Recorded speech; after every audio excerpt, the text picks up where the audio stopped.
Now, in today's lesson, we are going to look at memory and the role of memory in learning.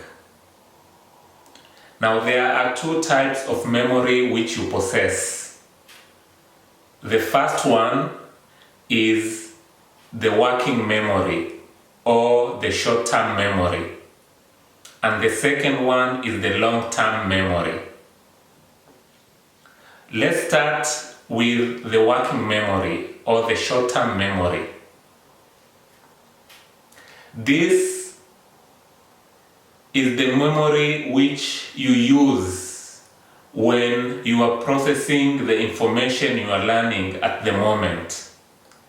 For example, if you are seated somewhere, you have opened your book and you are learning, or you are seated somewhere and you are processing some new information, at that particular moment, you are using your working memory or the short-term memory. Now, your working memory is like a poor mental blackboard. It doesn't keep the information for a long time. And you have to repeat the information for it to stay in your working memory.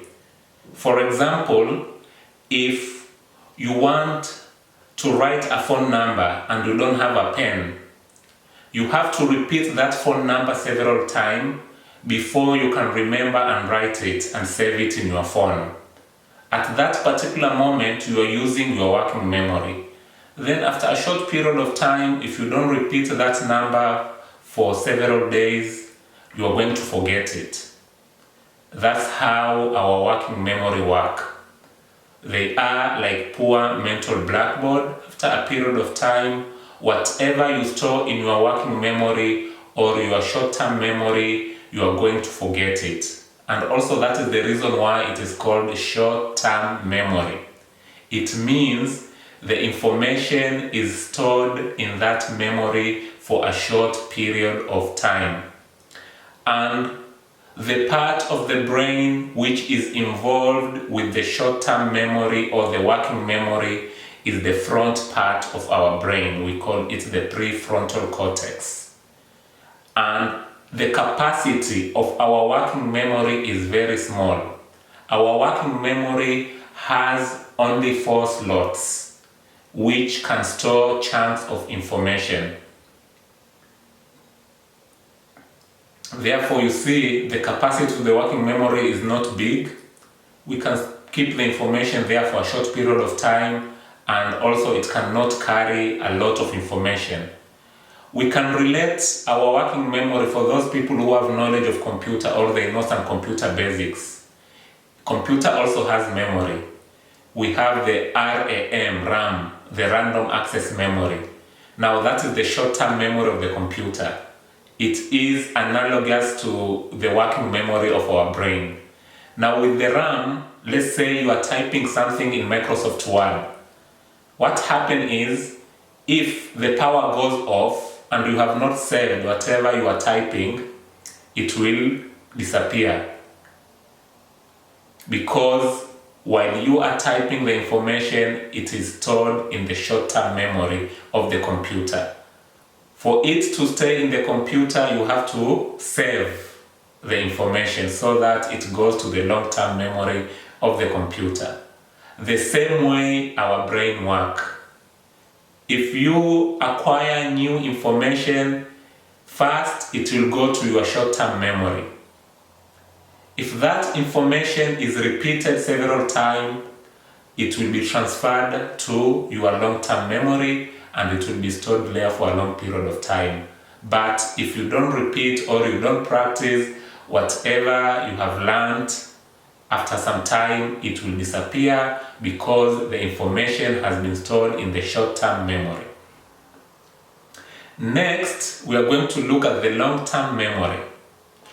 Now the long-term memory, as the name suggests, this is the memory in which information is stored for a long period of time. It is like a mental warehouse. You know a warehouse. It is a big store where you can store so many goods. Now that is our long-term memory. It is like a warehouse, it is vast, and it occupies a wide area of our brain.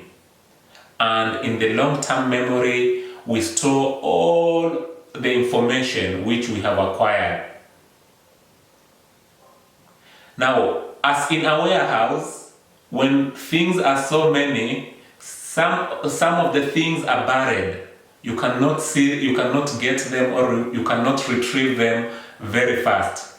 Because you have so many things, they are piled up, so some of the things will be hidden behind, down the store, because I know in the store so many things, therefore some of the things will be hidden and it will not be easy for you to get them.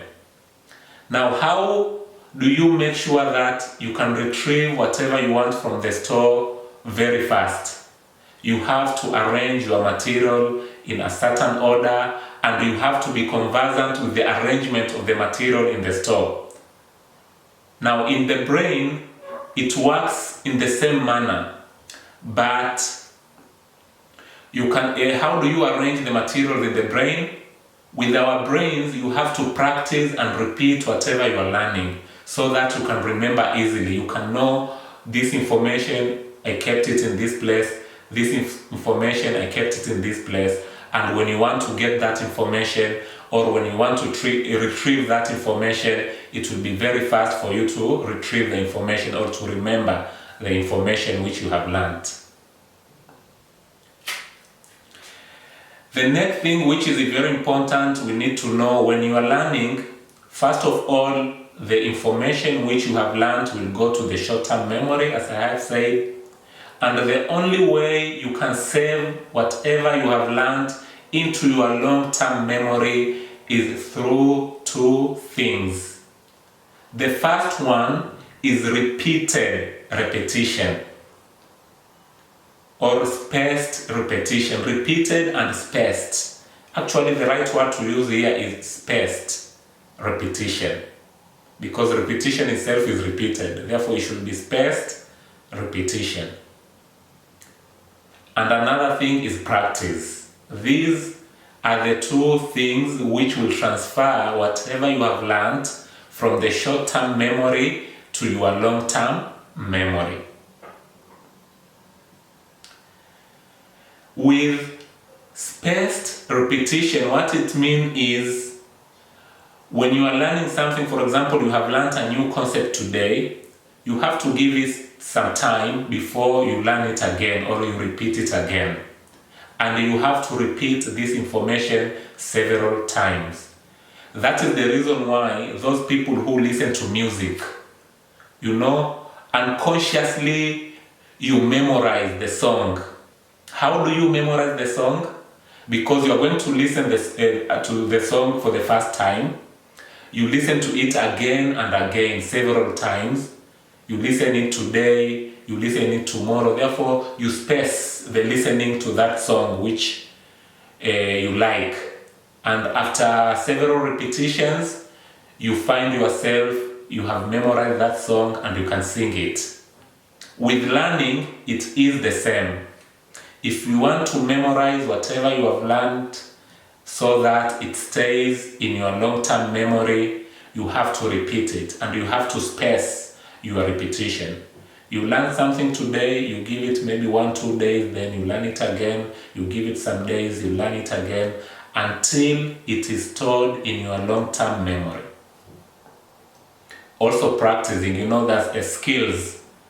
The only way you can repeat skills is to practice the skill. Let's say you are a footballer, you have learned a new trick or a new skill in football. Therefore, the only way to make sure that you are good at that skill and you can perform it without even thinking is through practicing. You have to practice it. Also, we have some practical subjects like sciences, mathematics. The repetition in mathematics is not maybe just learning, reading, then you repeat reading again, and after some time you repeat reading again. No. With subjects such as mathematics, you have to practice.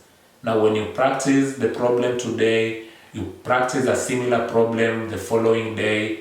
In that manner, you are repeating whatever you are learning, and after a period of time you will be able to solve any problem in that particular topic which you have practiced.